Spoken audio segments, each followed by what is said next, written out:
Hello everyone and welcome to another episode of EX Atomic Shot, the show that can be classified as anime filler where run-on sentences reign supreme. My name is Tyler, co-host and editor of the Atomic Shot podcast, and I'll be your tour guide from the underworld as we look at Godzilla, Save the Earth.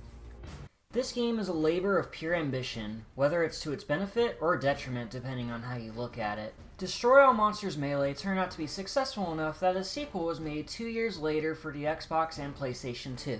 The subtitle is remarkably similar to the name of the theme song for Godzilla vs. Hedorah. I could write this off as a coincidence, but I'm pretty sure it was intentional because this game is chock full of Godzilla nods and references. Godzilla Final Wars came out the same year, and Save the Earth was made as a companion piece to celebrate the character and franchise's 50th anniversary, which, as you can imagine, was kind of a big deal. While not too different gameplay-wise from its predecessor, Save the Earth adds in a bunch of new content and tweaks some of the issues I had with Destroy All Smash Bros. Melee.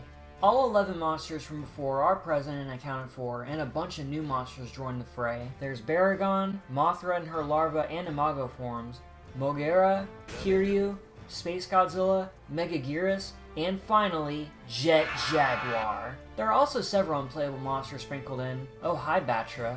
There are a bunch of monsters planned to be playable, but due to either time constraints, licensing issues, console limitations, or in Biolante's case, a combination of all those problems, were all scrapped.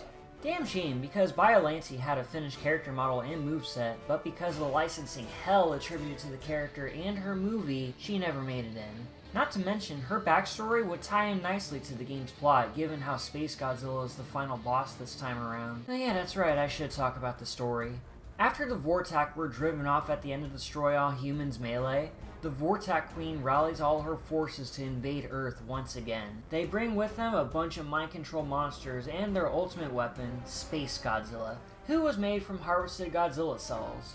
One of the monsters break free from the mind control, because of course they do, and take on all the others one by one until they reach the Vortak base, where either Orga, Mechagodzilla, or Space Godzilla await as their last bastion of defense. Spoiler warning though, they get their asses kicked. Just like before, the plot is simple and nothing special compared to previous Godzilla films with alien invaders. But the gameplay is where Save the Earth shines. It's still a 3D arena brawler that's relatively unchanged from the last game, so there's no need to go into great detail again. The only new game mechanic I could think of at the top of my head is the beam struggles, where if two beam attacks collide, you time button presses until the winner hits the mark for big damage. It's like the scene in Godzilla vs. Mechagodzilla, though I find it odd that this feature wasn't in the last game. Not only were there new monsters with their own gameplay gimmicks, but several mini-games were added in between fights in the single-player arcade ladder.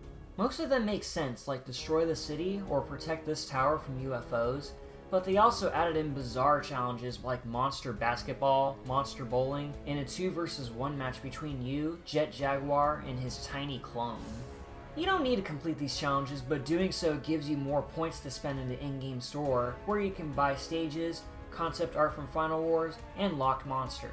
You start with 6 monsters this time rather than the paltry 3 from before, and collecting points to unlock everyone else is quick and easy. Granted, I would have preferred unlocking characters by just beating single player instead of this precursor to microtransactions, but this process isn't as ball-busting as Adventure Mode was in Destroy Build Destroy Melee, so I'm a bit torn on this front.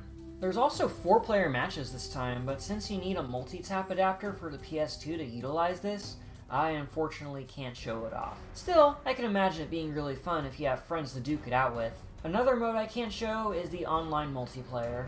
Since the PS2 online service is defunct, it just makes this a giant waste. Save the Ass was an ambitious project, but perhaps a bit too ambitious at points. The game suffers from occasional frame rate drops, and the control is still rather heavy for my taste.